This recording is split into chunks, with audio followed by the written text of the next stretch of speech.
tuko live.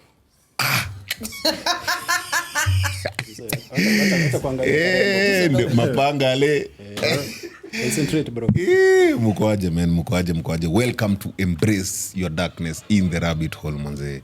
And wacha nimeona every time before tuanze show nitakuwa na sema yani just to remind people this is about going into the rabbit hole. It's not about getting a solution. Hiyo ni mic ya nani hiyo inakaya uja. Ato. It's not about getting a solution. It's about discussing and acknowledging things that they are. Now, if a solution comes on board, well and good. If a solution is not there, pia, well and good. At least the discussion has been had. Uzuri hiyo is that discussion can go on. Ni kitu naweza endelea hata nayo tukisonga. Like nikisema hiyo kuongelea kuna post fulani Mariam alipost about love na hate. I didn't know what to say much about it, but nikamwambia man, I wish your post iko tu niseme tu. Nikamwambia we did that show about love previously. Bro, yani umewekea Mariam notifications on. Damn. Hey. Are you jealous? Wacha nitumie story ya Why do I feel? Are you jealous? You're telling her ile tukua tunafanya like the yin and the yang. Like no, she had posted something. She had posted something saying it was ebu, so that I don't misquote her. Help me with my phone. Mbako umebookmark. Mimi nakwambia Mariam, you have a special mkutane place. tu na Mariam bana hii. By the way, kuna watu unajua by the way unapitwa na baiko hii wiki washapanga they're doing a date in the coffee plantation of Tigoni. Mbona unanichomea? And I think she's projecting because aliona Mkenya wameenda mahali in Kericho. She wants to redo it with. Kwani Mariam bado kwa hapo kumkenya. I thought alisha realize Mkenya is into young people. No, Mkenya is into mamas. Hata mwenye anaenda naye ni mama. Yeah. It's quite small. Atukuski. Sawa. Kenya is a young. Sasa hiyo hata itawaka. Inaweza kama Mariam anaweza fund So this is the post Mariam had posted. Kama utakuwa tu romantic. Kuna venye naweza iweka vizuri. Ebu vaa glasses zako. Love is more dangerous than hate. People who hate will want to avoid you. People who love, you will want to destroy. You will want to destroy you. I think hapo alikuwa na typo.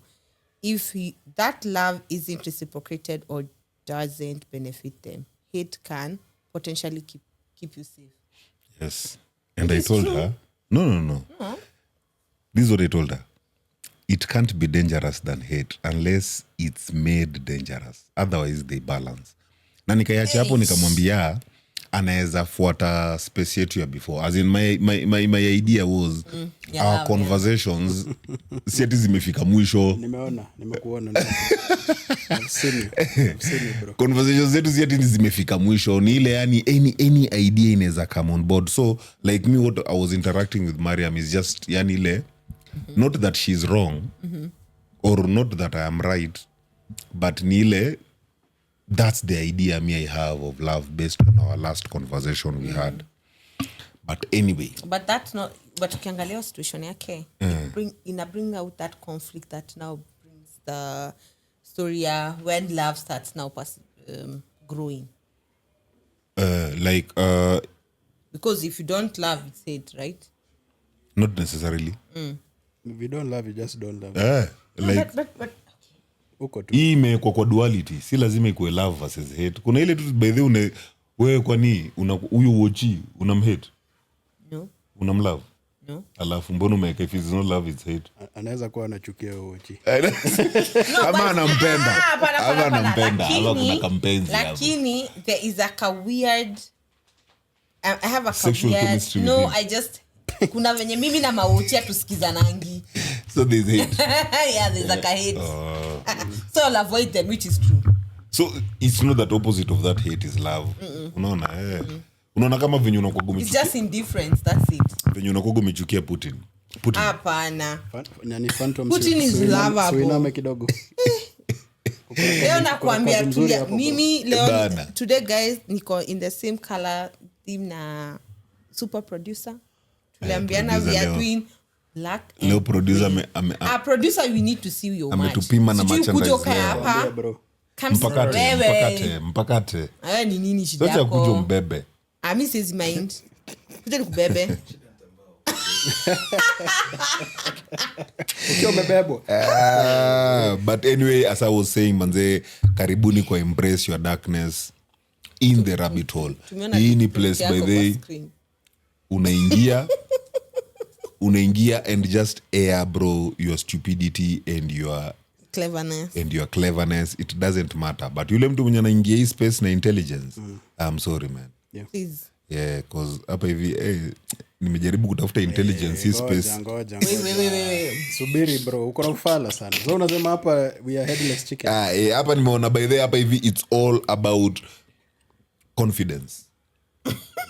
Hakuna teacher intelligence. As in ndizo nasikianga vibaya mtu akichallenge your two brain cells, right? No. Mimi sisiagi vibaya. Mu enjoy. Ati confidence bro. The confidence. Bro, let me tell you. Cheza na venye unaweza. I came to realize. Confidence.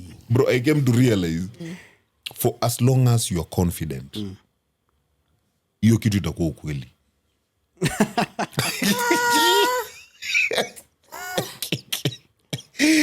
For as long as you are confident. Buda, karibu saizi naweza kuambia all women are stupid. And I be confident with that statement, my friend. I mean nitakuuliza. Meaning niende paka na dijifanyia research cause I have to back up my Ukisema na mimi nakuja na kucounter. Unajua dizo na kuona. Si ati sikuoni. I'm seeing you. Dizo leo ni nini? I am seeing you. Namuona kabisa huyu jamaa. So what's going on? What's up? You need to pray bro. Karibuni. Ni darkness na wakaribisha darkness. Una jump on that trend while it's late bro. Sheep left. But anyway, hao wenye mnawasikia tu wanaongea hao sasa those that is wacha kwanza tuanze na the most beautiful lady hapa hivi on X spaces manze. Mbona tunapenda sasa tumefika watu wa kudanganyana? Unajua badala usemage thank you. Thank you, darling. Karembo, you're beautiful. Thank you. You know you're beautiful though. Yes, like yani ile tu eketu yani ile tu reality tu. You always know you're beautiful. Yeah. Okay. Go ahead. Mambo dizo. Niko fit. Niko fine, thank you. Sawa sana. By the hata nime-accept leo nakaa fine. Unaona? Yeah. Nakaa fine, thank you. Kinyozi na kwaga makeup yetu mbaya sana. Wanasema kinyozi. Saloon ni ya kuweka urembo. Kinyozi ni ya kutoa urembo. Ni kutoa bro. Ilikuwa ndani. Tuna improve. Na sisi tunadanganya. Iko tu ni kushade tu. Iko. About uta understand. No homo. There's some statements I'm killing English. Like I butcher that English. So that's what I'm saying. Thank you, Nisa. But I hope all you're good. I'm excited about today's show. All everybody who's onboarded, BTPX, TikTok, YouTube. Karibuni sana. Yay. Back to Baiko. Sasa ushani introduce. No, I'm tagging you, Baiko. Anyway, man. Yeah, man. Hey, Bishop Baiko in the building. Tuko hapa tu na ni kama tuko base. Acha tuseme hivyo bana. Chini ya mti pale tunapiga tu story. So usikasirike hapa bwana. Kwenye jaba. Ukiona mama yako amepita na best yako, relax. Enjoy story bana. Enjoy story. Watch stress. Bwana, ukiona guka yako anabishana na brother yako, wacha manzi. Wacha stress please. But anyway, man. Welcome to the rabbit hole. Embrace the darkness in the rabbit hole. Na leo tuko na super guests. Unajua, I'm saying super kwa sababu he's doing a comic on, an animation on superheroes. Hiyo mtashikia huko mbele. Mtajua hata mimi nilienda shule ya group of schools bana. Kabisa. Karibu sana. Kabisa. Asante hapo kwa hiyo drop hapo kusema nafanya vitu. And then kwa hiyo pinned comment yangu hapo albawasina wamwangalie vile kunaenda.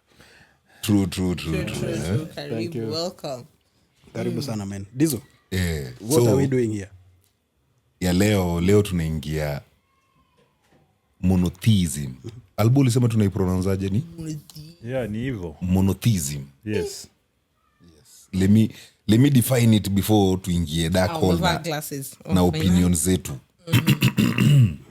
Hii ilikuwa, it is one of my early internet days that there was a big movement in the West towards atheism.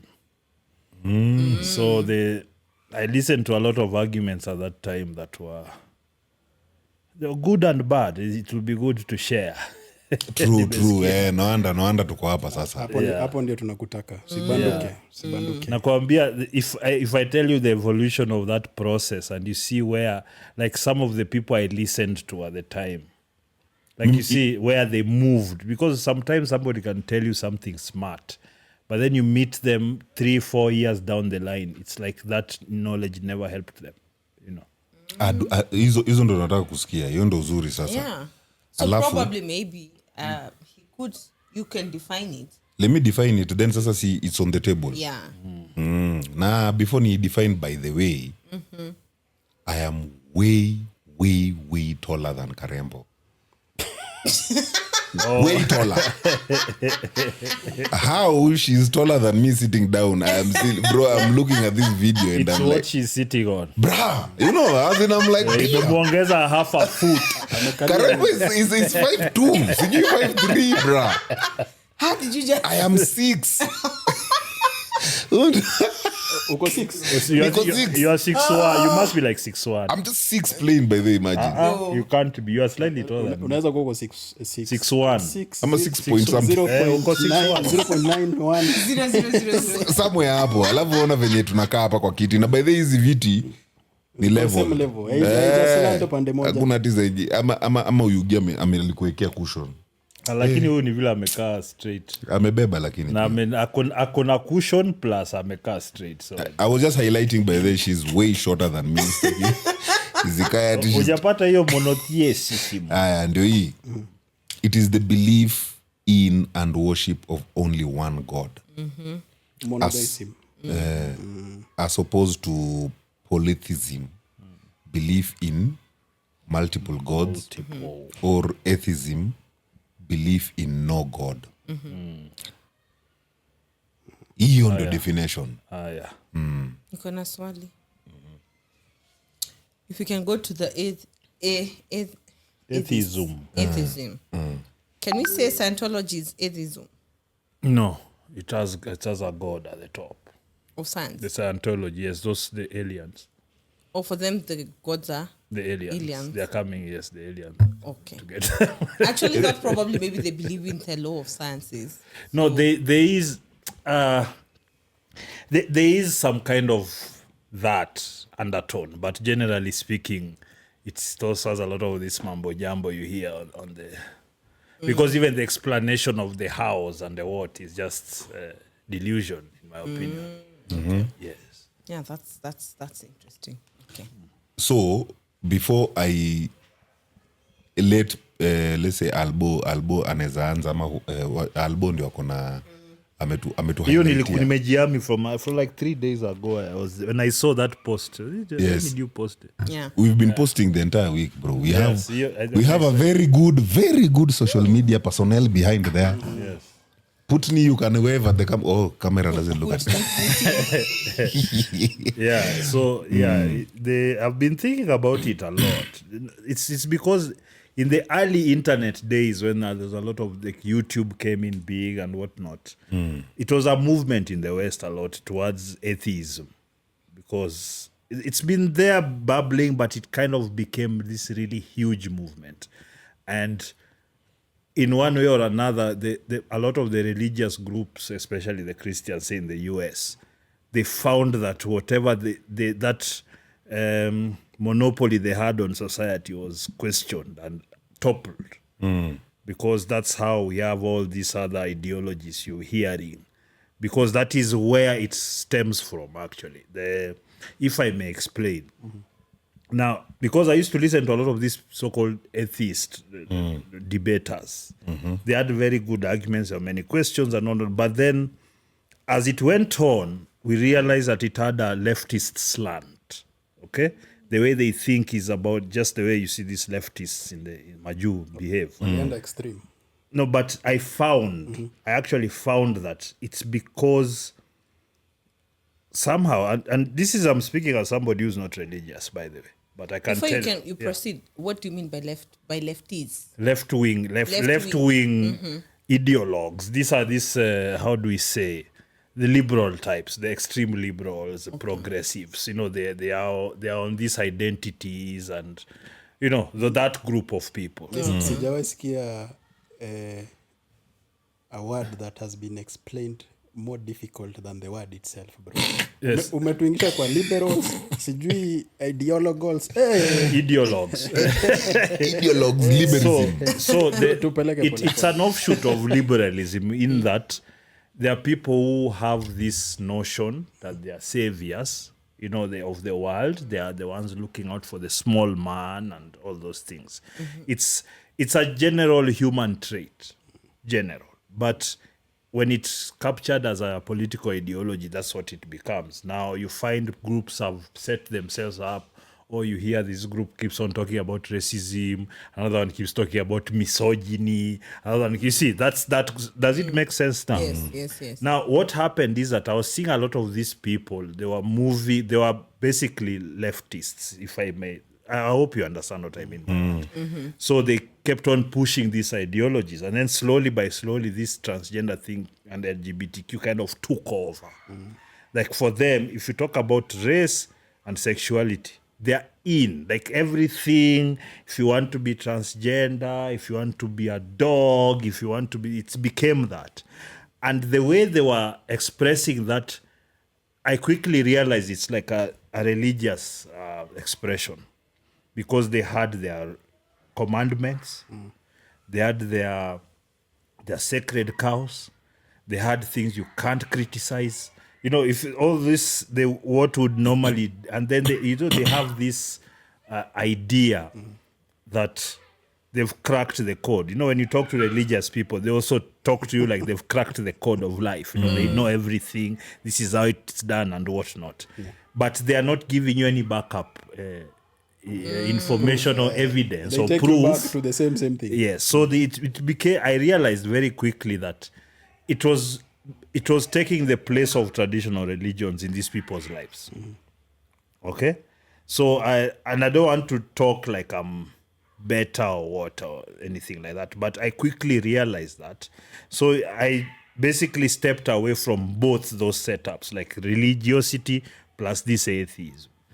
Because at the core of all these things, of all these ideologies, there's always something about human survival and whatnot. True. And I wanted to step back and look at what in these ideologies actually pushes that, and leave out all the emotionalism and arguments that people have to push their own political agendas, because that's what it is. Because now if you look, for example, for a long time we were being banned on all social medias if you talk nonsense about LGBTQ, transgender, misgendering, pronouns, what. You see, when you read that pronoun, see, when you tell, it has the same effect as blasphemy in religion. So you've noticed that. When you say it is misgendered me, then they have this thing, you dead naming me. So it's like a transgender person has changed the name. So if you call them the previous name, they even had a name for it. It's dead naming. So that is just the worst sin. In fact, that one you should lose your livelihood. And a few people were actually fired for doing such things. Yeah. A few people were cancelled for, using that. So it became this extreme, in my opinion, extreme religious expression that was hiding behind all this identity politics. For example, I'm black. If I'm in the US, they put me under the category of a minority that's oppressed. All right? Automatically. Yes. If I do not assume that identity, they will hate me. Now, the people who are putting you there are the group that is already there. No, you see, the thing is this: if I go, let's say, just the normal in social interactions. If I go and say, actually, I'm not down. I'm not a victim. I don't mind white people or whatever. If you just tell them, like we are dealing with people, individuals, not groups. If you go that way, they hate you. Yeah, that's true. Because I want you to think about it. Who do religious people hate the most? The non-religious. Non-religious.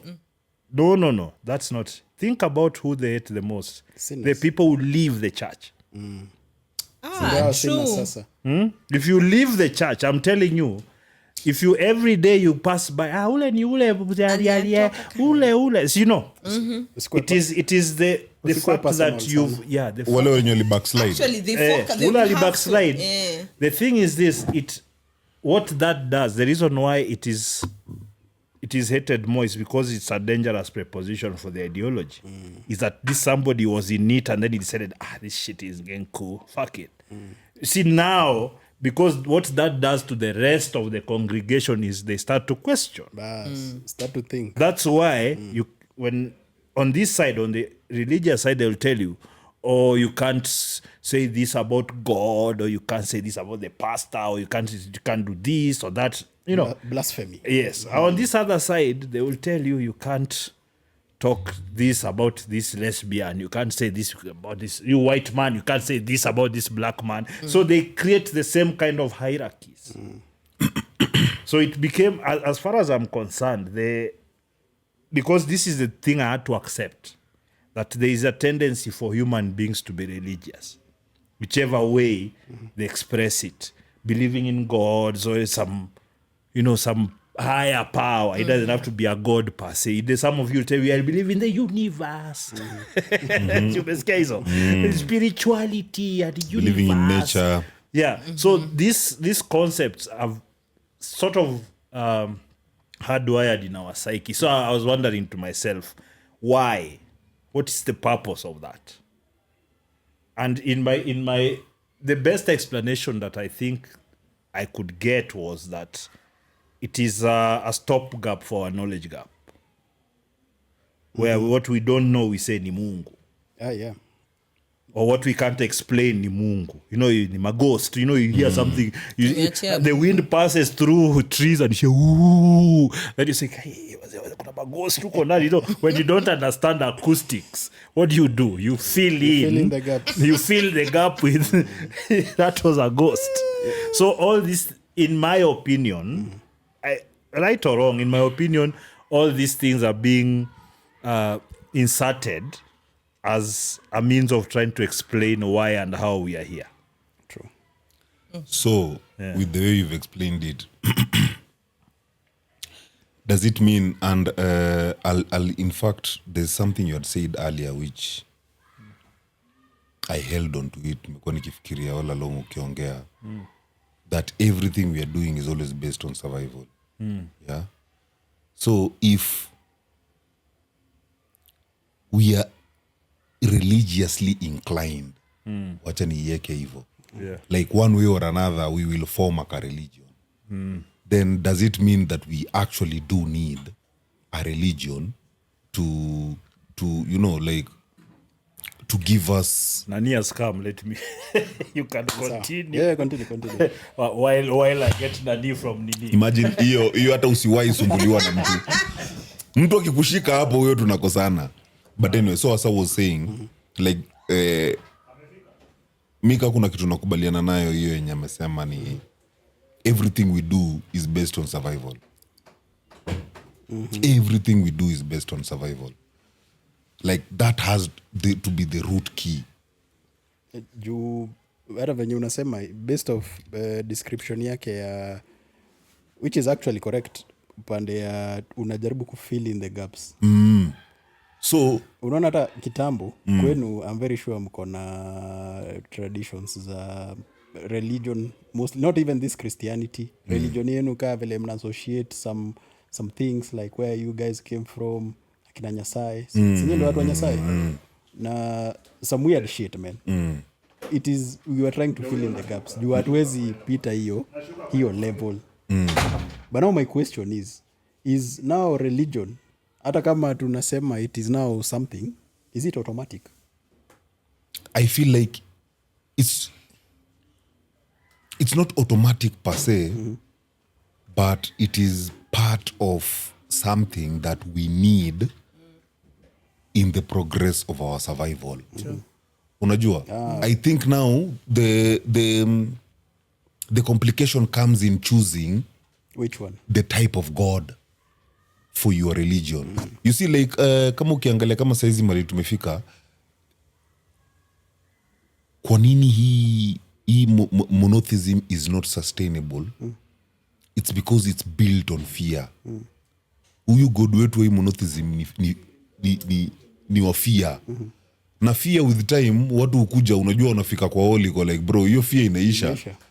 So but, now from that description of that survival need to believe in a high power only comes after people have actually secluded themselves to that kind of one God situation, and then you start, instead of focusing on that energy, unaanza kuangalia wengine. So I think that's where the fear starts, because none of the monos have shown they are non-biased. There's always something they say that, oh, if you're not following that, you'll go to hell. no, the fear Think starts about from they're telling you not to question that God. From the rules. Yeah, you see, that's where the fear comes from. And then, so imagine there's one God you're told not to question, and then there's another God kumbe you can actually create that you can actually question, you know? Hapa ndio kwa hiyo monotheism kunaingia aspect ya supreme God paradox. Who is the strongest God? Ama who is the real God? Unaona, true enough venye Karembo anasema, sisi wote tuna gravitate to a specific type of God, si ndio? And we get ourselves whereby now, as Albo was trying to explain earlier, ushatoka kwa hiyo religion. Right? So as kwa hiyo religion wana get questions za umse tuliambiwa tusipo worship God tutadedi. And this guy is thriving. What about that other religion? But hiyo other religion imetoka wapi? So you're still existing in the same environment. So hiyo sasa imekuwa ni polytheism. Unaona, like mume break from hii religion juu munaona Mungu wenu ni better than huyu. Yeah. Unaona? Every religion is trying to correct some rules. But by the time unafika mahali you start saying that your God is better than the other, already inamaanisha that's where the biasness is coming in. It's that is no longer mono. It's no longer mono. But Yes, yeah. something else that I'm finding very interesting, be it be that you're in whatever religion or you're an atheist, either way, you'll gravitate towards a need of a higher power. You'll gravitate towards the need of believing into, like, Kasa atheist says there's no God, but atasema and I believe in the way the nature is, how things flow. Like atasema that it's a need for just being comfortable with how life is, just the nature as it occurs, that you have to grow old, you have to look at that, they just are satisfied with that. So it's the need that if one fails, if a system fails within that whole environment, then there's no that atheist size survive. If you think about it. For me, I don't think it's a need. It's more of an understanding. Unapata, you understand that there is a higher power than you. Unaona? It is not necessarily that you need to believe in that, but unafika point, unapata like an awareness. Something greater than you is happening. Na ndio unaenda sasa hapo kwa hiyo monotheism. Tukifika kwa understanding, we get into monotheism. Sasa tunaachana na mambo ya polytheism because we understand. Yes, there's something greater than us. Let's explore. Hapa tumepatiwa ruhusa ya kuuliza maswali. Sijui kama unafahamu. Like hapa hivi ni place ya self awareness. Exactly. Place ya growth. God ni God. It doesn't matter wewe umetoka wapi bro. Huyo God ni God. You are the God. Sawa. What are you about? But sa unaona on hiyo meaning let's say what both of you are saying, basi the monotheism is automatic. What Karembo was asking. Yeah. It's something that now just happens for as long as there's a civilization.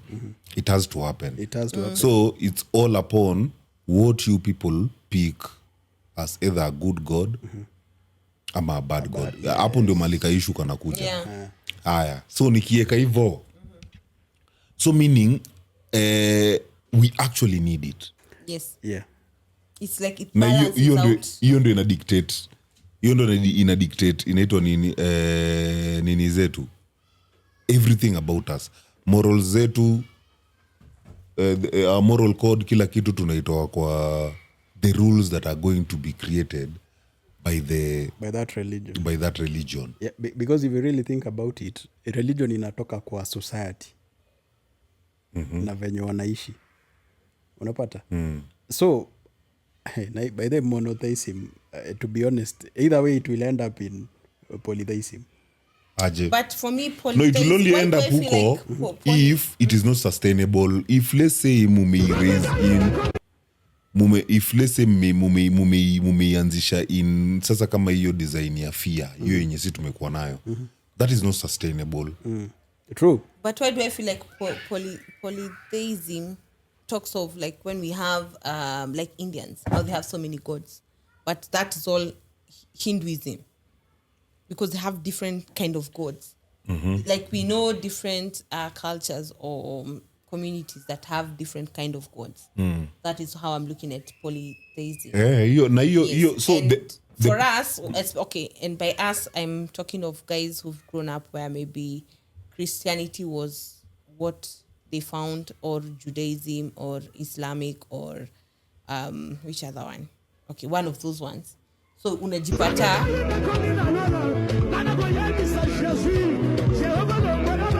Yeah, mbona tumekewa music? There's music on the background. Putni. Okay, sorry. So in my head, I'm saying, well, before we call it poly, it only becomes poly when you decide that you're going to take some good maybe from one of the monos and then merge with another mono, and then you become a poly in your own concept. That is the only time now you're in a poly. No, poly, you as an individual can't become a poly. Not you, but it's you the have, system. Yeah, the system is either mono or poly, or now atheist.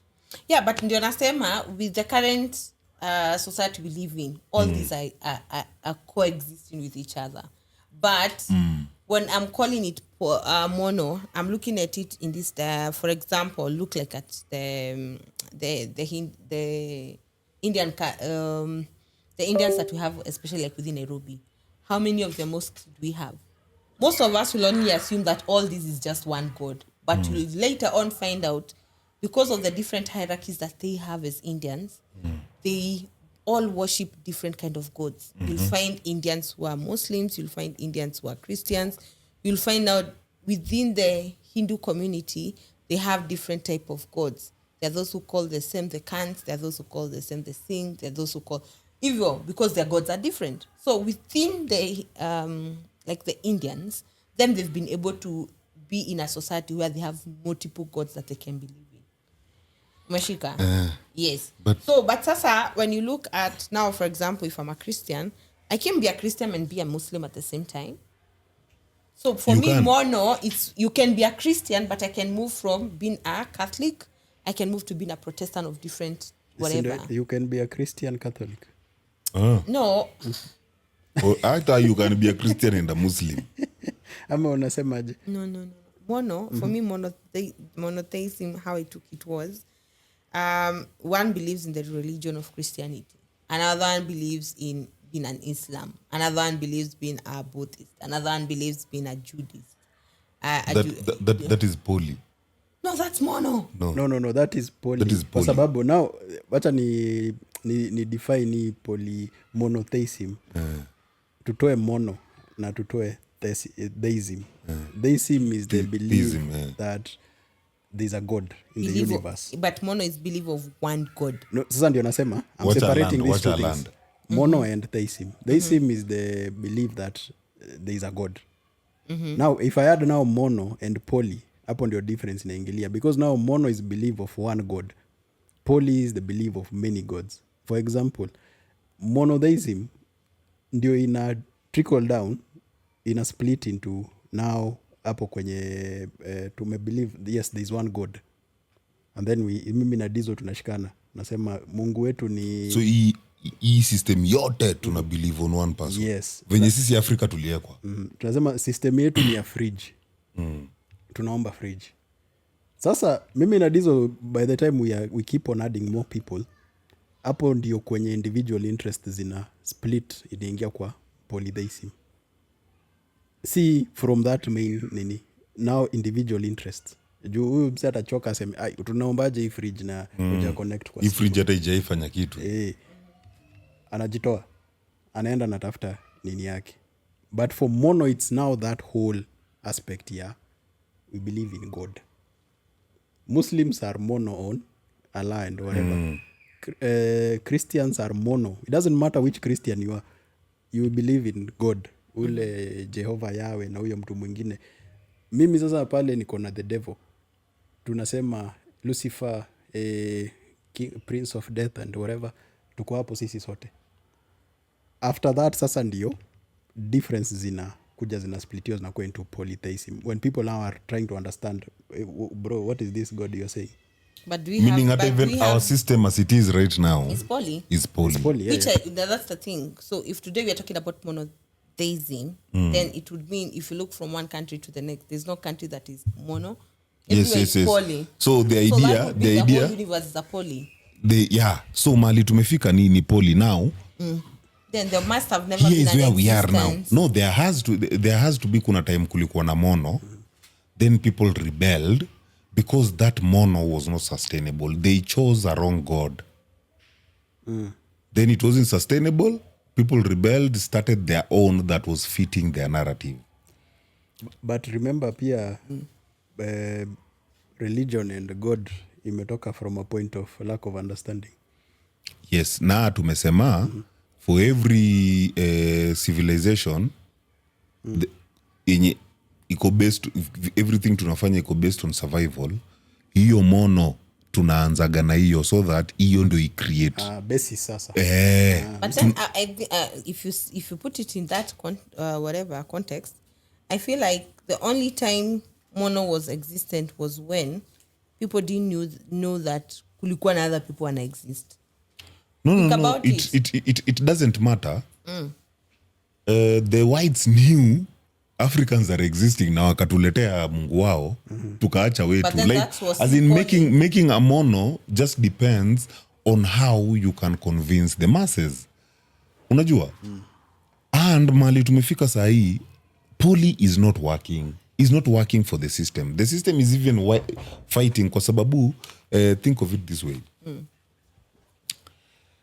Everything yenye tunafanyiwa saa hii kila system yenye is coming on board, it is trying to direct all of us under one umbrella. Paka takumbuka stories za ma-Illuminati nini zilikuja, issue ilikuwa gani?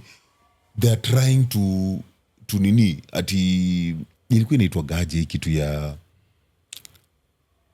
tunataka kuwekwa sisi wote tuabudu one God.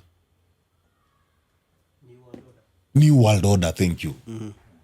You see, like the system is also trying everything it can do to return back the system to mono. So that, But we've never had a mono. again, we've just said that we had a mono. There has to be a mono, then it broke into poly. So when was this? That's my question. In the inception. When was this? Sasa tuseme kama let me give you a time ya independence. There had to be a mono. Independence for who or what? Yeah, let's go back to independence country. No, there was no. It was still a poly. No. How? Sisi Because tukiwa as Africans, we still had our own beliefs, right? But- that is why you find the freedom fighters were still doing the whole worshipping through the mountain. But that was mono. Ilikuwa mono. So for progress. Sio tuko ulikuwa spirituality. unapelekwa Yeah, wapi? but I believe the Kikuyus were actually, the way I've looked at it is they actually the Ngai business. That's monotheistic. that's mono. I don't know if there's another god because I've never heard of the other god. Mumbi, yes, it's polytheistic. Mumbi is the It's just Guy the same. is God, Mombi is builder. Ni kama Oh, so Ngai, Guy is God. then Mumbi, Mombi Adam and Eve. and Eve, Mombi and kind Kikuyu. of. It's closer to monotheism. Yes. It's mono. Yeah, Wakikuyu, but for the rest of us, like Sisi Wakisi, we have quite a few. Okay, let me ask this. Mkono wangapi? Although the strange thing also there is the main Engoro, the main. Yeah. But Kuna you see, mmoja supreme yeah, pale. but you see that it's the same. If you look at Greeks, Zeus is the main, but there are these other smaller Other gods. gods. Demigods. So yeah, So that yeah. one would be a system where I would say That's that was a poly. more of a monotheism. that was poly. Or was that poly? That's poly. Because the thing is, as long as you're assigning different gods to different phenomena. Yeah. Yes, So because that's what mostly people did. The god of the lake, god of the river, god of rain, god of clouds, god of trees, god of... So anything we didn't... Because a lot of people... Like, for example, in Kisii, there's a place called Manga, where there's a very deep hole, one of those deep fissures. And basically, people don't know where it goes. So sometimes it used to, like, chomoa smoke with volcanic activity, or when it's when it's very cold, and so people in, like, there is some guys, some things, just some ghosts, some people doing something down there. And sisi unajua Wakisii vile tunakuwa superstitious. Tunaoa watu hapa juu uchawi bana. Hey, I'm telling you. These guys are crazy. They even know Night that runners. at the chameleon, if you burn the chameleon, you have a good poison. Like, yo, At a good poison. see, the only people I've had, they know how. Me, I had What? kisses use chameleons to poison each other. No, or the something thing like is that there are various quirks all over history that I've used. You see, a chameleon is a very weird animal. So you see, they're adding the weirdness of the animal to the experience. Because first of all, they know it's a psychological game. Okay. They already know you are weirded out by the chameleon. Now imagine amesema nimeka poison ya hiyo kitu kwa kitu. Ay, my God, you'll bring the goat. Kama sumu ya chura. So, Albo, if I may ask. Yes. Because I'm now a bit torn kiasi. So I'm trying to look at it in this way. So Dizo Baiko say that there's a time when monotheism was there. So my question is, when was this? Because if you look at the whole Even universe, the time of Catholic, when they were killing people with the knights. Yes. You see, the thing is, But the that's Catholics, yeah. Protestants, name them, all these people, they are, for lack of a better description, children of the same God. They all worship the same God. It's just how they decide to interpret the texts that are included, the laws. Different churches. Just the way it is these days. Right now, if you talk to any left wing, right wing, I'm using this just arbitrarily because the categories have been set. If you decide to argue with a right winger about a certain aspect of their religion or their beliefs, you'd realize everybody has some different take. Sometimes they might be similar, but they're not the same. Sometimes they're just totally different because that is the nature of these ideas. Like that's why you always have splinter groups everywhere. There's no one idea that has encompassed it. So what I guess I'll follow up on what Dizo was saying. The powers that be would prefer that you all guys believe the same thing. It's easier to manage. And I'm not I'm not saying whether it's a good or a bad thing, by the way. Because I have looked around and I've realized a lot of us actually need a lot of direction. You can't let people to their own devices. Big time, bro. Big time. And so that's why, like, even in my atheism, I have to be objective and say religion has its purpose. And I think probably I might underpin its purposes more than actually they are. I might say, it's not... A lot of people are taught morality through these systems. Through the systems, yeah. A lot of people cannot, because what I've found with a lot of religions, they try to make it like, don't just give in to your passions. And they're trying to, because they know once you let these motherfuckers just give in to their animalistic instincts, it's a wrap. So if I may, can we say the one point there was a new world order would be probably time of World War II.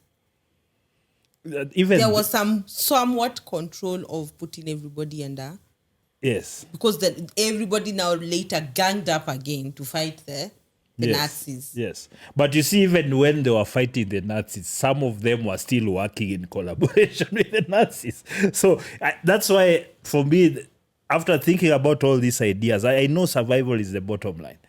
So because America could not have done all this rocket technology without Nazi scientists. Yeah.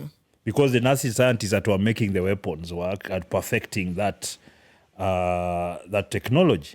There's a lot of nuclear, there's a lot of technology that those guys, because whether you like it or not, when people singularly follow something and study it, they become really good at it. And that's, you see, these guys was like, hey, this, because after World War I, they were basically ostracized because they were also the aggressors in World War I, these Germans. But then the punishment that came after that drove them together. And then they said, these fuckers are going to know us. That was what happened. That's why even when Hitler was telling them all, because if you listen to Hitler's speeches, he speaks like a pastor, doesn't he? Yeah. It's because... Actually, hata venye zimekuwa, the speeches zimekuwa interpreted. Yes. Bro, you're like, this nigga is a prophet. This nigga was protecting his people. Yes. I even wonder, they didn't have any kind of religion as Nazis. They removed. You see, the religion would interfere with this process, this new ideology. So this is the thing, whether it's religious or secular. If your ideology, I know, is going to make things harder for me to achieve my goals, it's to destroy it. Because I even think that's part of the thing with the Jews, because the Jews have their they're like Muslims. Their religion is their culture, and that's who they are. It's a way of life. So no matter what he did, he couldn't move them away from that so that they can just accept this socialism, communist thing. So it became like, these guys would, and then they are very smart. They've set up businesses, blah, blah, blah. So when you're coming to take over a place, you first deal with the strongest people. If they are trying to take over the world, who have they attacked the most? Women. Why? They're easier to manage. At this particular moment, if you go to the West and you tell a woman that, this thing is, you have to stay at home, mom. It's just become popular now because, life is hard. But most of them are like, no, I can work for myself. I'm independent. Try and remove that idea from Western women right now and see what happens. But the thing is, the powers that be can do that like that. They just need to take over the communication setup and start pushing. Everywhere they go, they are being told, this ideology of yours is bad. So one by one, they start hacking at your ideology. Until to a point you're like, I can't really follow this. Then they find that if you are a hardcore, they make it shameful to follow it. So, for me, I was coming from the side of, clearly, politism is not sustainable, is not what the system wants. No. Because it splinters the mind. Yes, it gives the side of freedom, and that's not something the system wants. That you have options. Yes, you have to be here. Because now, ukifikiria pia na politism ni, imagine your religion, each side has encouraged or has, like, it accepts gayism. Hii religion nyingine doesn't accept. Yes. Hizi mbili ukiziweka kwa community moja, unaona inakuwa shida.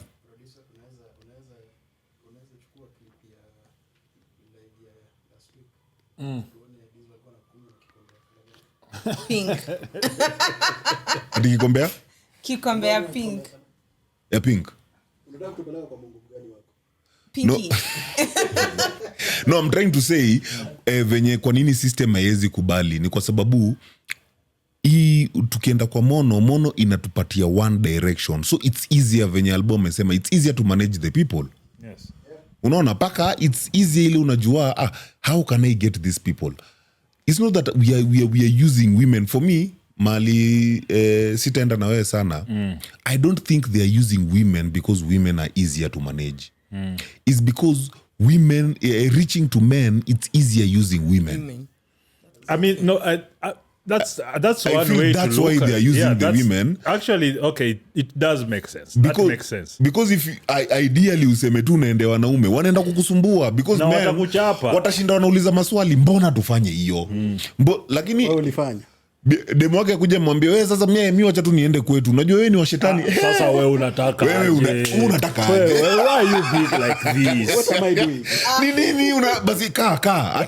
But you see that takes a very high level understanding of the human psyche and our biology, because they're using your biology. That would mean they're That's using basically the what they're emotion. doing. Yes. They know the one thing that really, that has tagged you emotionally is the woman. So they use the emotional side of getting you, Of course let go of your logic. they can't come direct. Yes. Wewe ni kichwa ngumu. Wewe ni kichwa ngumu. Okay, so now I have a question. Do you now with the concept that monotheism, like mono? Yes, let me just call it mono-T. So with mono-T, is there a point we are going to get to a mono-T? Monotestis. So he has one testis. hapo ndo nilikuwa naenda nikienda kuland. If there's a place tunaenda kufika hapo, let's look at it this way. For as long as we are under this system, lazima tutarudi kwa monotheism. Kwa sababu hii ni kitu ina revolve, ni kitu inaenda round hivi. Think about it this way. What are the two biggest religions in the world? Christianity and Islam. What do they have in common? They're monotheistic. Yes. So already it has happened. You will have other people with their little quirky things or what, but they don't have real political power. You know what I'm saying? Because in the end, you have to think of it that way. Is it a movement that is as political power? Because a lot of people, if you see the reason why Akina Ruto, Akina Trump, all these people, they go to churches, unaona na mabible nini. The reason is because they know this is the key. Oh, he's in our tribe. Wonderful. That is what, more than the money they put up in front of those people, it is the idea that he is in our tribe. So it means Not Kalenjins, our Christian tribe. Christian, which is cut across everybody and anybody. Yes, who professes any Christianity, doesn't matter what version. Why do I feel? Nata nikiongezea hiyo, before hata ulete Muslim, there was monotheism. Yes. Catholic, because Muslim, what do you mean no? Islamic was way nimekata back hapo, bro. before. No. It was Catholic. Catholicism Islam, is older. That's nasema Islamic. Yes. It's, Can I tell you how old Catholics Islam is? Islam is about 600 years old. No, but they say that Islam was is that they are the descendants that were given to. Can I tell you the truth? It's an offshoot from Christianity. Yes, it's an offshoot from Christianity. Yes. Much and younger. It's definitely younger, but they go way back all the way to Abraham and Abraham's the sons, the what? Yes. That's where it all began. That's how they became, because waliambiwa kind, and that's how they settled all the. It was a very strong thing. It was not actually real. It's the narrative. And it's true because it branched out from. No, you see, the thing is, there is no one man who's responsible for the tribes of Judah. There are several thousands of men that are responsible. But the narrative has to be that it started from this guy. Because if you look at all the narrative... Judaism is the first. Judaism. Yes, it's much older. unajua hapo naweza I can actually I'm trying to agree with you because even Don't try, just agree. I'm trying. Nipeleke pole pole, msinikimbishe. I'm coming slowly but mnani bwana. But I want to differ again pia na nyinyi. Just differ away. Na Kijaluo. Do you have a Luo saying for hot thighs? Unajua ile mapaja joto una. Yo hata sijui ni nini hiyo. What the fuck is that? So you didn't come with your sister today? Who? You. I had a sister. I don't know. You Ama the chick that was here. You were saying is your sister. Oh, Hey, bro, hey. 21. Ilikuwa Diet yangu ni ya 21. ni slave video there. 21 diet. Bro, let me tell you, Albo. What you see here is what is there. Hizo zingine, sijui uliona nini. Hiyo ilishia huko. Moving on swiftly. Hapa hivi watu ni vipofu na wako na amnesia. Hapo tu wewe unakumbuka huyu alikuwa nani? Mimi nilikuwa najiuliza. I'm asking for my own selfish interest. It's not about you. I think you should ask. We go back to the topic. Enrico, Ask Eric. Unataka kuanza kusplit No. religions. Me, I want to go back to the topic because Monotheism, tafadhali. Yes. sasa because I Albo, think stop trying to split religions. Wacha Sawa. Ndio was a tumefind segue. out ilianzia Judaism. Yes, So meaning there was a Judaism. kamono. there was a kamono back then. Yes, there was a kamono. And it's true. And that's why I say Judaism imeanza, then at Abraham's, that's when nani wali get kuliwa No, somewhere. sasa- Kadho, I feel like it came by the time walikuwa na discover that it's- Katho ni kitu ya Roman Katho ni- Empire. ni politics. Actually, Kadho starts with Peter after Jesus has gone. That's where Kadho starts. Catholicism it was Starts a where political Christianity- movement Yeah. in the Roman Empire. Yeah, because Wacha- Christianity itself starts when Christ died. Simple, pure. That's Mimi hata sijui hizo. Mimi Anyway, kitu yenye najua ni Catholic. either way, anybody who's in okay, apart from Judaism that try to put themselves to the side, all those wanna believe in the same God. It's a God, ni Mungu, the same God, right? They have to go to a church or something.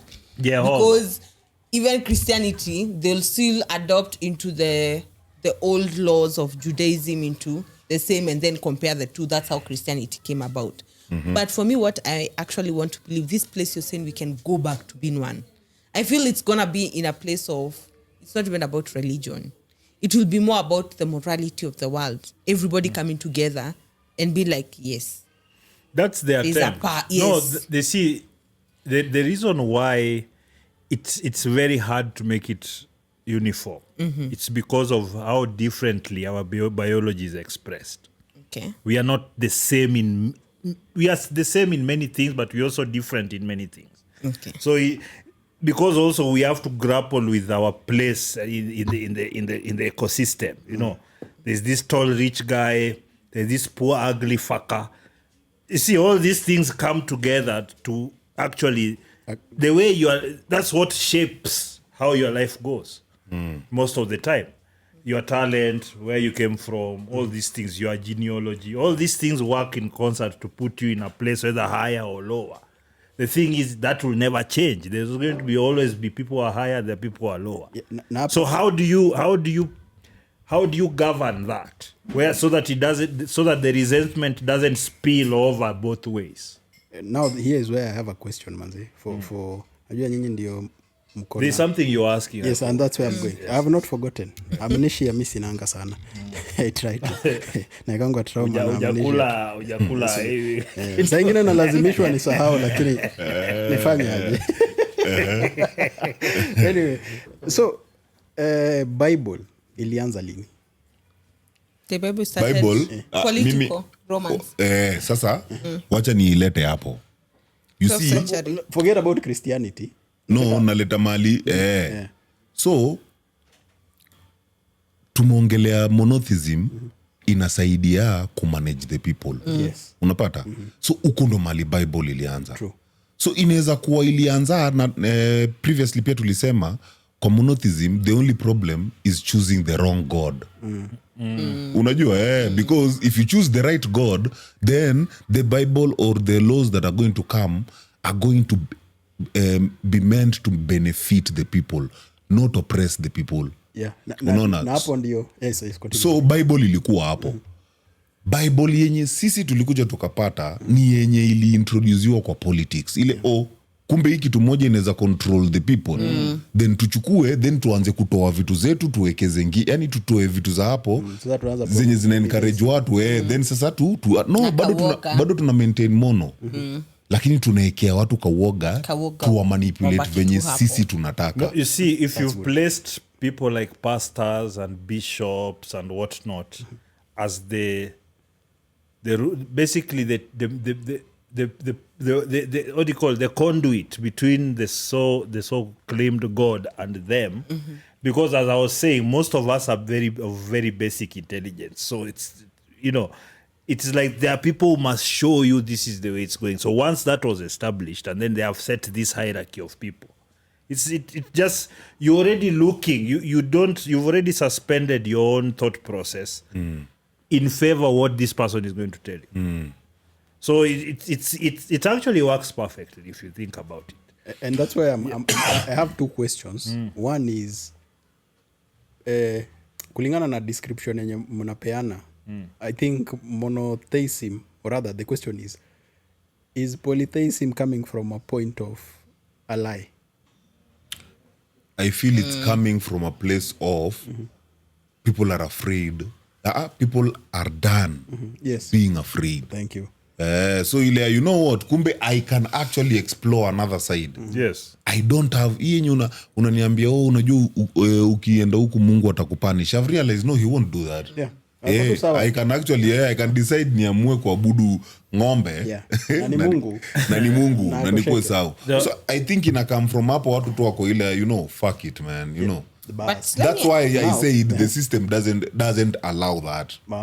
Because now is trying everyone to- is going to be There's free. something is said there that I guess it's kind of slipped out, but hawajashika. Rudisha ndani. The reason why we are hard to govern is because of that creativity aspect. Yeah. Like, what is that? As long as you wonder, it's a wrap. Somebody has to bring you back into line. That wondering. What is that? Why is it like that? Can I test? Can I test? Can I it? test? Is it sweet? Am I allowed? The hammer under the nail. So the determinant here is what is your motivation to go all the way and risk it all for that? Because that's the same thing. Whichever way you have to look at it, the reason why, because I was trying to understand why like Europeans, Americans, what are very advanced as compared to us now. And why say the Egypt and Kush empires at the time, they were advanced, but the Europeans were not. So in my head, I was like, hey, what is this thing? Because in my opinion, once people really start to master their environment, forget all these other philosophical things. Once you're mastering your environment and you can make it do what you want, you are the one who rules. Yeah, now that's my other second question. Na hata ushajibu sasa. Nashindwa nitauliza lakini lazima Just nitafute. Uliza tu, Lazima uliza. nitafute swali lingine bro. Siwezi toka No, hivyo. but it makes a What lot was of the sense. question? The question was if polytheism is coming from a point of now people are done with those tuseme it's like a A facade. rebellious kind of. So wamechoka. Polytheism is they branch out. Does monotheism come from a point of understanding? Venye tu umesema you've mastered your environment. You are falling into now an awareness. In my opinion, as you've become a master of the environment, you also start to understand that we need to have a more uniform thought process. Thank you. So you see, for example, just contemporary, we all seated here. For what's the main purpose of us sitting here? Having a conversation. Our goal, Information. we put it out, it goes to the internet, it does what it does. We have that as a common goal. Now, you're supposed to use that mic, there's a mixer, what. So the common goal is to achieve this, like we are all mentally, we've Aligned. agreed, let's do this thing. So the commonality of the purpose in a company, you are trying to produce soap. You need A, B, C, D, and everybody must realize we must produce this soap to this quality and we sell it for this price. Otherwise, you don't get paid. So what's the stick and the carrot thing? So you do it this way or you're going to sleep hungry. Sisi wote tuuze So by the unity of purpose, that is what, in my opinion, drives everything. Because now you're like, okay, I can't do this thing alone. Okay? But it's important. It means that we are going to be able to eat for the next 2 years. True. Because it always has, as far as I'm concerned, it has to come down to our basic instincts. But the reason food, shelter, blah blah. It has to, if you don't, that's how, and whether fortunate or that's how I always rank my ideas. How does it serve this base instinct that makes me survive? and if you use that, the reason why I use the Bible as the greatest historical document yenye iko kwa hii dunia ni if you hiyo swali ya beginning of Islam na beginning of Christianity, as you were saying earlier, I had not even thought of that the Christian God ni amekuwa in existence much longer than Muslim God, and is an adaptation of that. And if you really follow the Bible, you start The to Torah was before that, and then there is now the Epic of Gilgamesh, which Yes. is tens of thousands years old, which is, if you read the story, because this is one of the craziest things. They found that whole tablet with the writing. And I'm writing It's those one of the weirdest things. And they found it where? You see this excavation, then you find tablets where the guys had written their They Bible literally there. found it. Yes. See, I The didn't epic know of- this That was- Torah thing, I think I've had it. Yeah, read about the Epic of Gilgamesh. It is the same concept. God, the Father, Son, Holy Spirit, And the Holy three God in one, yes. Trinity God. It is all there, and it's much, much older. So And all these Gilgamesh was ideas, right. they're cannibalizing themselves. You take hii ni poa, hii itaingisha watu, hii ni poa kabisa. So when it comes to the editing of the Bible, that's why I wanted you to finish, but I tell you it's not the best historical book. It's the No, best. no, to me, in my opinion, inanibambanga. in my opinion, it's the best written story in this way because they've The best edited. I mean, naweza sema ni the best pirated. the best written, best edited, because And Plagiarized. preserved. there's very many good stories that carry a lot of weight, but because there are too many literalists, and I think that's intentional, because you also have to have an element of fear. You know, logic is not. So It's not much. second nature to us. It's something you work towards. It's not like because you are being told a story to make you dream and aspire. That's why we like movies. That's why we like because the story carries the message. Because there's a story I like using because it makes so much sense. Except a lot of people think it's true, but it's not true in the way you think. For example, the Lot's wife turning to salt. Yes, what happened? The series of events to what that says that the Sodom and Gomorrah are awful. The guy was told, walk away and never turn back. turn back. All right? So when she turned back, she turned to salt. Right? That if your imagination is there, you're like, wow, I can turn to salt. Noma Listen, sana, bro. you know, you can that's even the basis of uchawi and all these things. So but the real story is if you have you've done bullshit most of your life, then you get to a point and change and start doing things better. So it's the concept of Sodom is so bad, you guys are doing walk away from this bad habit, Sodom. As you're walking away, if you decide to hesitate, for example, you see that with addicts. Oh, they've gone for rehab. They come out looking fat and brown. Then 2-3 weeks down the line, anaonja tena, right? So you turn back to what you're doing. So what that means that once you do that, the likelihood of you destroying yourself is high. So you, in this context, apparently turning to salt was the worst thing that could happen. So that, if somebody explained that to you that way, it should make, that's what pastors and these preachers and prophets, that was supposed to be the initial work. Not to tell you that God is there, is going to slap your ass if you don't give me money. That's you see. So that description of salt ni Let me give you another just yeah, so- direct rabbit hole story on that one. Yes. Hii si ati nafundisha mtu kitu. Unasema tu. Hii nasema tu. This is the monotony of which one? No, this one. Illuminati. Hii natumia tu hiyo story tu ya lot to turning into. So hiyo Sodom ukiangalia area they were in a volcanic Yeah. Sindio, it was an volcanic active volcano. The area they were in, it was active. Na mpaka sahizi, it's not only yani as in ilikuwa ina erupt na sijui na sulfur, sijui nini. Hizo zina So more probably salt. kuna part kama salt. Ni hiyo ash hiyo. Alichomwa na ash. Hot ash. Hata ikierupt sahizi. So huyu mtu hakuwa anafaa kutani. Ukianza nduthi pale hivyo bra enda juu kitani hivyo uoga hiyo utatrip.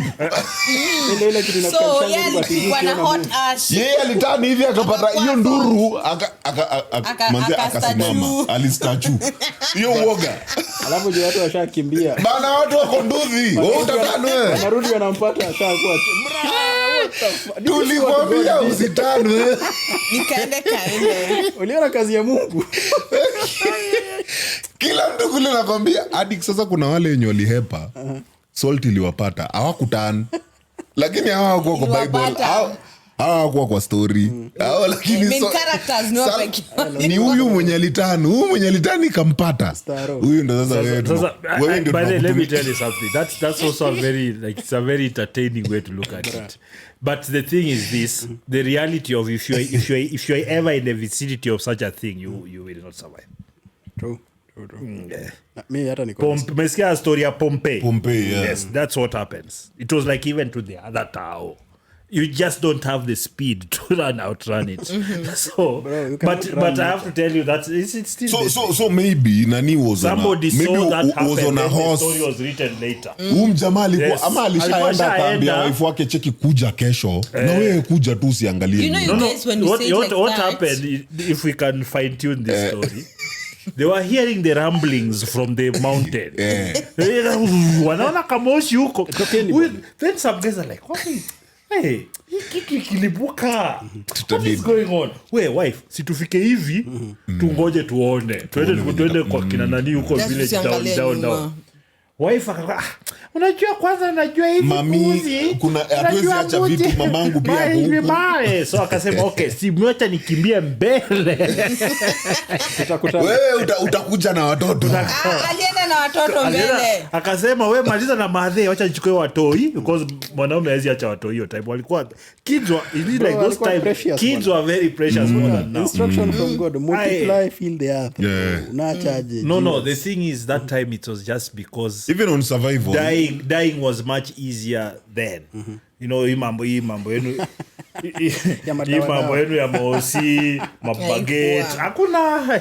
Unaweza dungwa na mwiba unaweza dungwa na mwiba ukufe my friend. Ama upatane na rattlesnake ama you're just walking and a lion eats you.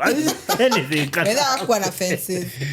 You see, that's why sometimes when I say this is an accident, a beautiful accident of birth, that we were born at this time in history. Because my friend, before hizo watu wanacheza hatunge survive. Sasa tunaona pale ulikuwa unazaa kuzaa. No, but people survived. That's the thing. Yeah. You adapted. Because we can see how they would survive, but it also takes so much more. Mwili wa mtu iko hybrid. Let me tell you something. The only time people started thinking is when they stopped subsistence living. Because thinking needs time and calmness. So, okay, now jenge hii kitu hivi ende hivi ndio hii force ikikam hivi na it's like now you start thinking through the process. But if every time you just like this, hapo umesikia kidogo natoka hivi unapata malayon tatu zimekuwa Atwarungai. just walking over, they are just you and your family they've been walking, they see tunapandaje hii mti tu. So that survival it's too rudimentary. Where we are now is where we can sit now on podcast and say chatuonge tu hii ujinga. Because now after this maybe somebody takes this idea and goes eats it. So he's able to think through even a small idea, not just even, okay, so I can do a movie, I can write a book, I can start a church. You see, that's why I'm asking. Like now, for example, the first 5 books we're told were written by Moses, right? But him, he only existed in the book 5. If that's the right word to say, Exodus. because it's Genesis. These guys wanted us to follow the Yeah. people they wanted us Exactly. to follow. So So unaongeza eti Mose Eriko kwanza used to be jina the Moses king inatoka wapi? and then God know met she- him. you know, Eriko met God. Lazima You see, if I ashikanishe. write it now as a king, I want people to follow Eriko. He's dead, of course. I can't say when he's alive, otherwise he might take the power. So he's dead, but I take his story. Maybe he did some crazy thing over there. And I'm like, this guy, he was anointed by God. He was God himself. Is this? So I pile. Then I use that image of him now to deal with you guys. makes sense because that's how Moses probably did it. Yes. In the whole trying to He do went the to whole the mountain to monotheism get a golden tablet. calf. I know. Bro, this is what I said. Nikianza hii show. Hakuna kitu ati ukweli, uongo. Ni confidence. Wacha nikwambie. Moses alikuwa confident. Nikuje pale nimekuja hivi na marocks nimekaa huko nimezichonga. Acha hata nikuongezee. Sasa hapo Yalishuka na pembe. hapo no. Yeah, he Alishuka came with na horns. pembe, bro. No. Ati aligrow to horns kwa sababu kushinda huko hivyo kwa two mountains. Kusikia story na Wacha hata nikwambie kitu Those are moja. You rabbits. see that me I even think that guy whoever was called Moses, I don't even know if he was called Moses, but whoever he It was, can't be Moses. Where is that Moses coming from? No, Usiaiona ya maybe he was called Firauni. Abubakar, who knows? Lakini lazima igeuzwe. But the guy, me personally, I think the guy he was like a king, chief, somebody powerful, with a lot of wealth. Then he saw these fuckers. No, he was a rebel leader. Yeah. He was a rebel leader. That's how I see him. Who, after he's gotten these people of his, they decided wanatembea hivyo, wazaa watu Msiokuwa na burning bush. upoko imeanza mingi, ulevi. Then he's like, deal with these fuckers. Kana kachoma zake kasema cha nipande huko juu niende niwaambie Mungu amesema. So unaenda huko juu unaenda umwambie wase wako ni aje tu. Yenda kumeditate. Yeah, you go there, no, you feel unachoma zako. Na So snake. tufanyaje? Wewe wacha niite nani? Wacha niite Omosha. Najua kuchonga hizo mavitu tu God Akuchore. kitu na amenipea. Anieke huko juu. Ameniwekea huko juu nikachuku. So hiyo time wanasema alikuwa na ngoja, kumbe ni Omosha alikuwa Ni story anachonga inachorwa, tablet. Jamaa amechonga kweli. Andika hapo, andika. You should not kill your... Andika. Na ile time alienda Check. Na ile Do time not alienda lie. Do not. Andika. na ile time alikuwa alitwa wakasema acha tushindane nani ako na nyoka ile kubwa anaangusha staff. Hiyo ilikuwa uchawi. Hiyo sasa ni vile unaweza sikiza unasema eti the wicked queen gave Snow White an apple and then she slept. It's the same level as that. Story. Bro, Hatuko hapo, ni story imeandikwa tu. wacha nikwambie, unaona But you hata see hata saa hizi kuna watu wanafanyanga magic unafikiria ni ukweli. Potassium permanganate. hata wacha hiyo album. Like unaona at the end of the day ni nani ndio ana communicate. Unaona kama hiyo time ya Moses inaweza patikana venye tu umesema juu alikuwa na position fulani. Whatever he says Was the gospel truth. Yeah. it Gospel goes. truth. Aya, tukiileta close to sisi. Me remember in Mose alikuwa delusional tulia ni land. Sorry. Nikikuja hii time ya mi nikiwa mtoi, wacha nitumie yangu. Bro, kama ijasema kwa news au tuambie kitu. Dai. Bro, mi sijui. Wewe hata sijaiona KDC. Wamesema wapi? Ati si imefanyika huko, iko kwa news, iko kwa haiko. Oh. It's all right. Tunakaa tunasema hiyo ni uongo unatupatia. Unajua? Like as in Story it za had, jaba. bro, me in fact budangu hakuna kitu yoyote ungemwambia kaa iko kwa gazeti na iko kwa news. Hakuna kitu unamshow. But you see that thing is still major now kwa sababu that's why like ukiona ma mainstream wakipump out information. You see like the population of people who believe that thing is shrinking because we have alternatives and it's breaking that the illusion. The monotony yenye tunachukua from So, one side. lakini bado saizi ikisemwa kwa news because if you even want to know, I don't know if you've lived in any mtaa 7:00 nje ya hizi mabazi kuna ma TV unaonaje?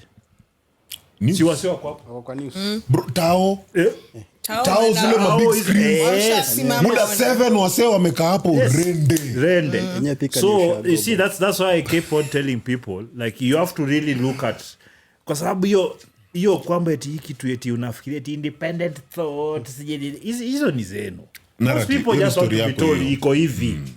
Unajua no offense by the way, Thika ni ushago. Manze tulikuwa tunaenda kwa bar. Mnakata maji. 7 ikifika wanazima ngoma. Watu wewe ni mjinga aje unacheza ngoma na ni 7. Watu wote by the way wataka walikuwa wanafanyanga saa zingine. Yeah, they still do it. It's not just Thika. No. I know you're tuambie Nairobi wapi? Hapana. Tuambie Nairobi wapi? Huyu amesema Thika. He's been specific. Wewe pia kwa specific. Mambo ni live. Usitudanganya hapa hivi na opinions. Just because he went to Nairobi where? Nairobi where? And that used to happen. Pokies, yes. Nilienda Pokies. It used to be a thing. And haikuanga big deal. The only time they never used to like not switch off the to put news. Wakati if there is a very big game happening. Kuna Karembo, I went to Zinc when it was open. 2 days after. 7, bro. Okay, me, I will not know about Zinc kwa sasa sikuwa naendanga Zinc. But when I used to go to other clubs like Brown Bottle, I'm talking of back then when I was so young. Hawakuwa nafanyanga hivyo. But it was a specific club that used to do that. And I noticed mostly it used to happen weekdays, Saturdays rare, Sundays maybe, unless there's no big thing happening like a big football happening. They'll do that. But sasa sababu he experienced it. They can you shall go some like really. No lakini enda za buru acha kutuletea pale kwa tents. Enda club mpya. No, acha nikwambie. This I think you shall go. If you want to send you shall go, but Thika si shall. No, I've been there. No, the buildings are there but watu ni washamba deadly. Let me shock you. Wacha sasa unasema hivyo. It's near Nairobi but ukienda Kiambu hapa kwanza hapa Kiambu. Kiambu cannot be Thika. Kiambu ni Kiambu. Yote ni same. It is the neighbor of Nairobi mejaa washamba. How is this about Monotheists? But I'm asking this, So how is this supposed to be about today's Nini topic? I segue. Anaanza kuepa. But you know what I'm trying to look at. Kuwekewa news ni vibaya. Mimi by then tulikuwa tunaongelea news. Ulikuwa unaongelea news. Sasa acha niwaambie. But you see, for this one to believe that anything as long as you say kwa news. Basi wewe ungesema vizuri sana Thika. Sasa ngoje ni land. Ngoje sasa ni land. So wrong environment. Nilikuwa nasema nikiwa mtoto. Thank God alikuwa hapa amenijazilia chenye ilikuwa. So unaona saizi most of us tunadhani ndio there's a lot of outlet ya information. But every outlet is controlled. Unajua like mtu saizi atakuja aseme at least manze Elon alibai X from Mafala atukui cancelled. Bro, Elon bado kuna rules on X. Yes. There's no wild west where people can build. But unaenda tu pale tunaenda build anything where people you are leaving people to their animal instincts, my friend. So we are still taking communication. Juu kipata hata ukiangalia look at how things trend. Baiko unataka kuniambia coincidentally we all want to talk about the same thing. Bro, we assume we are not unique anymore. Like we are all just thinking the same. Yani saizi tunasumbuka tu na kesi moja.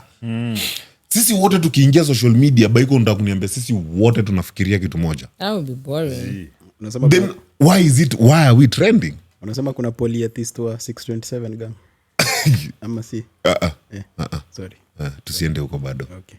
I'm sorry bro. But the reason tuna trend ni kwa sababu Okay, let me beat. Wait I land.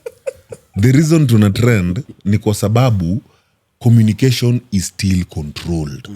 Unajua? Wewe utakuja udhani uko na freedom lakini unaingia pale unasema Ruto must go. Umeingia. Buda you are thinking about maybe to get greenhouse. Lakini wewe utaacha huko umepangwa hapa ati Ruto must go. Umeingia pia hiyo narrative. Anything you'll post under that inakuweka in the same narrative. You might think you're thinking on your own. But you're not. Buda umepatiwa hashtag. It's as simple as that. Yeah. Watu pale Twitter ndio kukuwe na traction wamefanyiwa nini? Watu kama 10 wenye wako na numbers. Let me tell you boss. Kila mtu go post this to follow. Let me tell you something. I think you might have noticed this. It's me when something starts trending. it takes me a moment to just breathe and then just see where is the bullshit in all this. That's where I normally go. Because a lot of the times, because I don't like having the same take as the sheep. I'm sorry. Everybody just comes, "Arr!" You remember when, let me tell you, in 2015, the whole world started being fed Trump racist narrative from 2015. And why? It's because they realized, fuck, this guy can actually bring rupture. Why? It's not that he's different so much as... no, he's actually different because these are career politicians and he's a builder. They knew that these guys are coming in to spoil these deals that they're spoiling right now. So you could be told immediately, and so many people fell for that bullshit. It was like, back I'm looking at some people who are smart. I'm like, nigga, you've known Trump for like before. We knew him on The Apprentice. We've seen him with these Jesse Jackson people. We've seen him being given awards for helping black people. What are you talking about? But I remembered, I noticed, at least let me say I remembered, I noticed as most people, they don't really remember a lot of things. It's the current thing. It's the current popular thing. And the sentiment behind it is what you must follow if you want to be accepted. So it doesn't matter whether you had the idea. Was it really? But no. Because and then they start playing those two clips. Saying, get out of here. Oh, they are bringing us the worst. So they start, then they tell you, Mexicans, imagine you saying you're all rapists. So it becomes this thing. It's a narrative. And the narrative forms changes. It's because even sometimes they do it so blatantly. I laugh, I throw a tantrum, then I realize, they're doing it because they know it works. It's just me you throwing that tantrum. You throwing that tantrum is what they want. Yes, and you see, for me, it's like reaction. I noticed one thing. Like that's why they became really censorious when powerful people started going against the narrative. Ukiona wakina Joe Rogan hapo, mtu anaongea kitu hivi inapita hivi kuna 200 million views. Watu wangapi imeguza? You see that hiyo chokora narrative. Censorious. To censor. The tendency to want to censor. But okay, but Albo, when you say that, is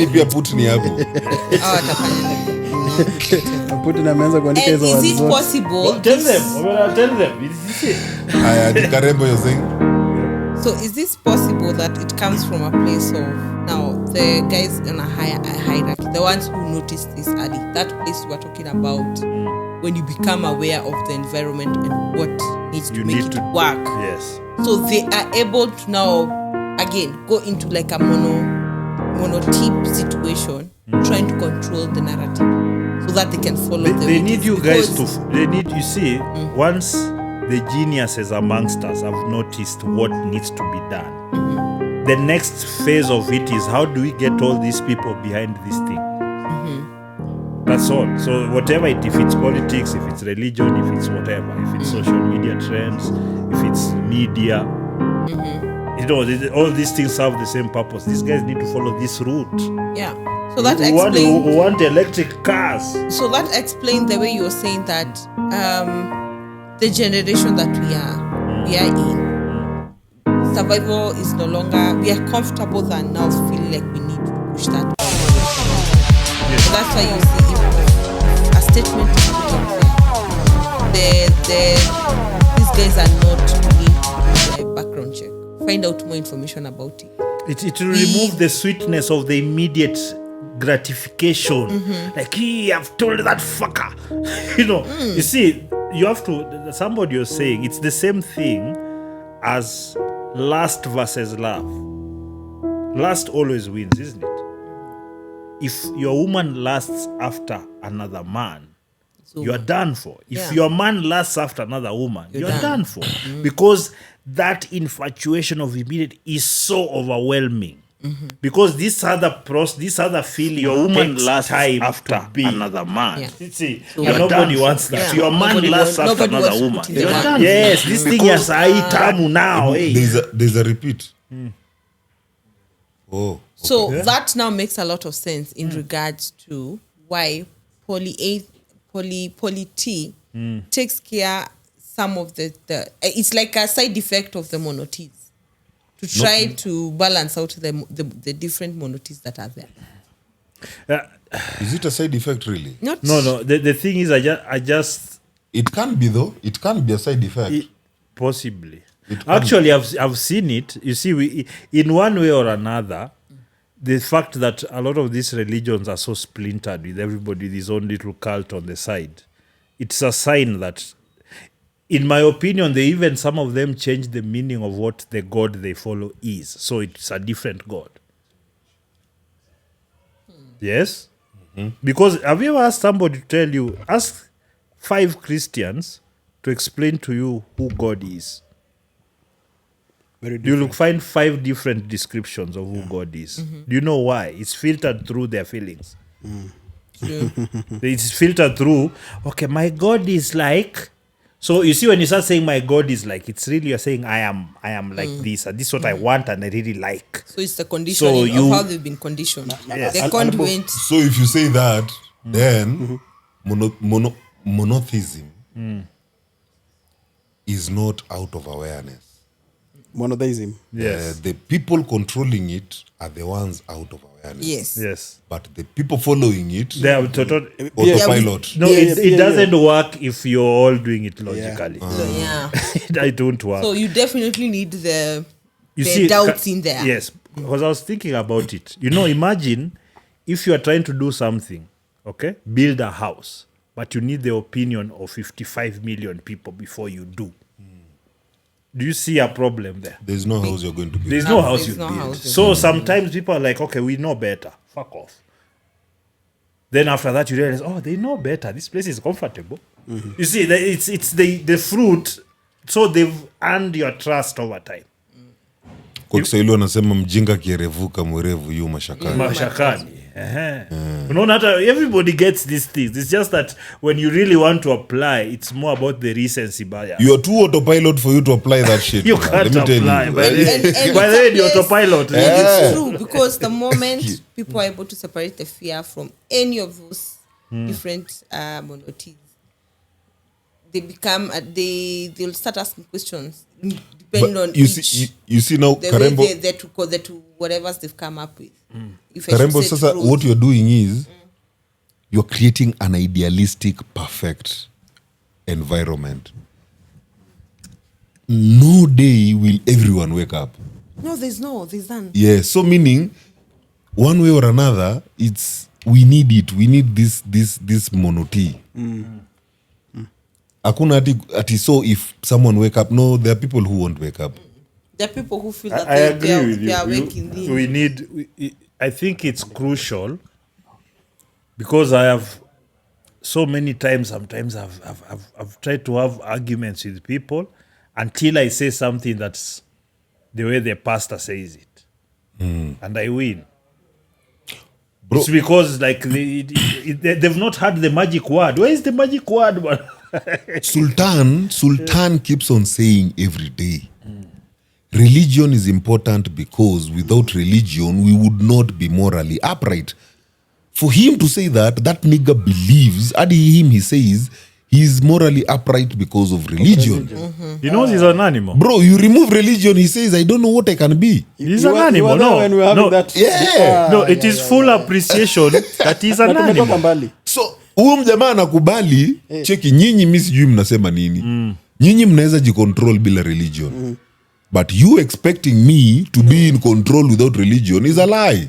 Bruh. That's why I'm saying he's there are being some honest. people within that He's being religion. honest. Yes. That's when they feel they are weak. They are aware. In fact, that's when they are sane. That's They are when sane. they are good people. Bro, you remove religion, mtu anaweza kukuua hata Kwa hapa. savage. No, listen. You see, it's the consequence part. It's like if you Somebody remove- has laid out a consequence that's so severe You will go to hell. that, like you, Without it, not you only don't- are you going to hell, You're this You'll burn place. for life. First, they ask you a question. Eternity. Have you ever been burnt? That fire. This one we are going to is 10 times worse. And then for life. And it's for life, eternity. forever and Brimstone. ever and Now I ever. have- now- Do you know how long forever is? but now I'm a bit, now I'm going to let me just put a key question mark huko ndani. So if you look at Christianity, and if you look at even the whole prophets and all these, right? When you have somebody like, for example, looking at this great artist, is it Michelangelo? Which one is it? There's one. Michelangelo. Is it Michelangelo or Yes. who was it that did Michelangelo. the one who did the Last Supper? Picasso. Not Picasso. Not Last Supper. Da Vinci. Da Vinci. That was Da Vinci. Leonardo da Vinci. Yes, somebody like Leonardo da Vinci. He wasn't there during Jesus' time, right? But he was able to bring out, as it I think were. he was before Jesus, no? No, No, He's He was after. way After, after. yeah. Oh, yeah. Sasa ameingia Yes. kwa civility na kina So Roman rule. how is it that these people are able to bring out some of these, like stories that were there and they were not there? They didn't even know how See, the description. setup was. No, amepewa what do you assignment. mean in terms of like how did they what? Like, for example, there's for example, for Da Vinci, he was able to paint it. But how they was don't- he? How was he able to paint? He says that there's a way that he got like what is it called? Inspiration. Yeah. No, he inspiration just into read the it. Bible and read the description of what happened. But where nobody had written about. no, no, that's see, it's a- it's- it But was in the there. book. description, but if you look at the way the Last Supper looks like, not all 12 were there. Sasa, You find Yeah, that but you see somebody now like an Mary artist- Magdalene was there. Yeah, So- but an artist takes carte blanche of how they want to express it. Okay. Yes. Now let's take now somebody like who? There's an apostle called Bartholomew. Bartolomeo. Yes, this guy. The name for Louis. You've taken a moment to just take it in, right? So, like for Bartholomew, he says that because he preached about Jesus, Christianity, and then when he died, was it when he died or before he died? I'm not sure, but he was allowed to go see how the whole hell situation looks like and comes back. So that's why I'm going with this whole hell thing, because the way you're saying that itakuwa moto times 10. So for him, the way that he was shown Hell. the situation at hell, that's when he was like, you know what, I cannot forsake this God. I want to just be Yeah, it's you see the thing is because nobody has actually been to hell in that sense. They have to create the narrative that somebody has gone to hell. You see, it's about believability. It's about okay, if we just tell these people that there is hell, no. First of all, how are we going to we are going to create a heaven, a hell, a punishment place, and a reward place. That is the reward and punishment systems as how we operate as human beings. and you If must you make look- yeah? this story so good that nobody will even think about questioning it. The thing is, the story can be as good as you want, but you always need to be careful about believability. If a small section of your population does not believe, it can poison the rest. Yeah, it's a balance. So you know Yes. the reason I've grown up in Catholic, yeah. So we have saints.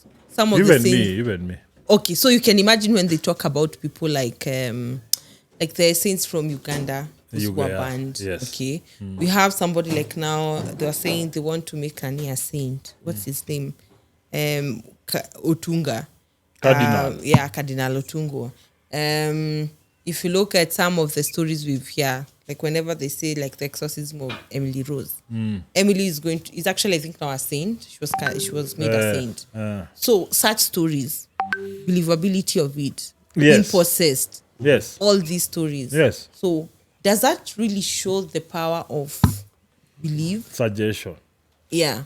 Does it suggest that yes, No, the there's thing that is, power I within the think, monotheism? Was, yeah, I think there are various ways we react to things that we have not fully comprehended ourselves. I also have to accept there's a lot of things we don't know about various aspects of existence. So we are doing our best with the information we have. That's the best we can do.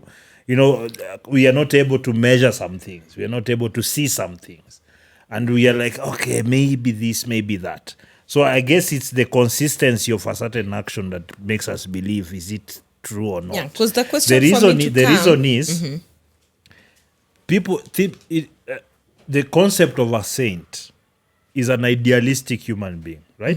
yes, That's what you relate. that's what they somebody will tell you that they've looked at people and they're like, this is what would be an idealistic person. And they sell that. Do you want to be like this person? Do you want to be like this person? This good person everybody loves. So they sell there because you want to be respected and liked within the group. What do? I want to be a good person. You conform. So these icons are put for reinforcement. For example, this is on a negative side. George Floyd, right? A BLM and whatnot. Yes. They created this career criminal as somebody to admire. And they layered it with so much other stuff, oppression, blah, blah, blah, blah, blah, blah. So they've hit on all the spots where you're weak. You feel sometimes you're oppressed. Yeah, fuck these people. These rich people are bad. Sometimes it's when you just get a little money, that sentiment just decimates from that one. So they say, this one, it might not work all the time. Let's go to the next layer. Black.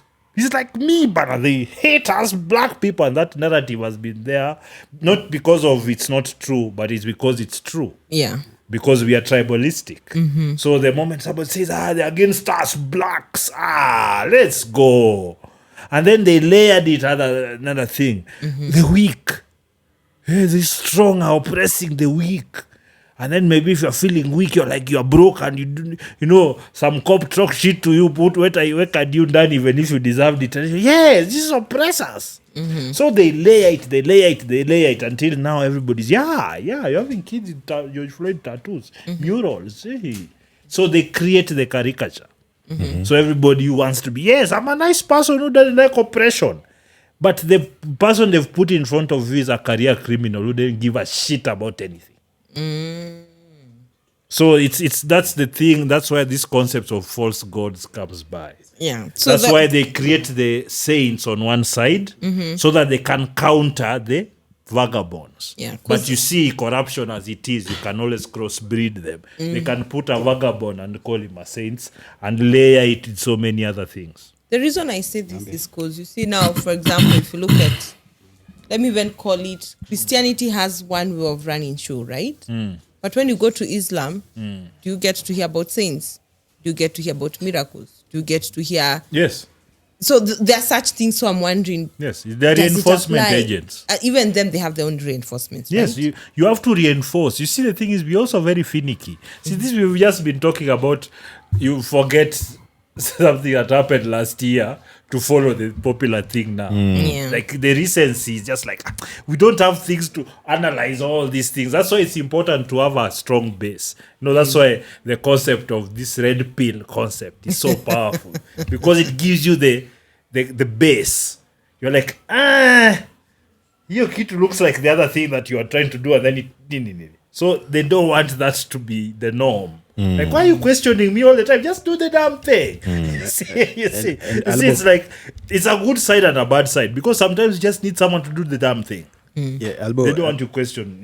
I'm going to have to niwasimamishe kidogo. Yes. Because there's a technical issue imefanyika hapa. Okay.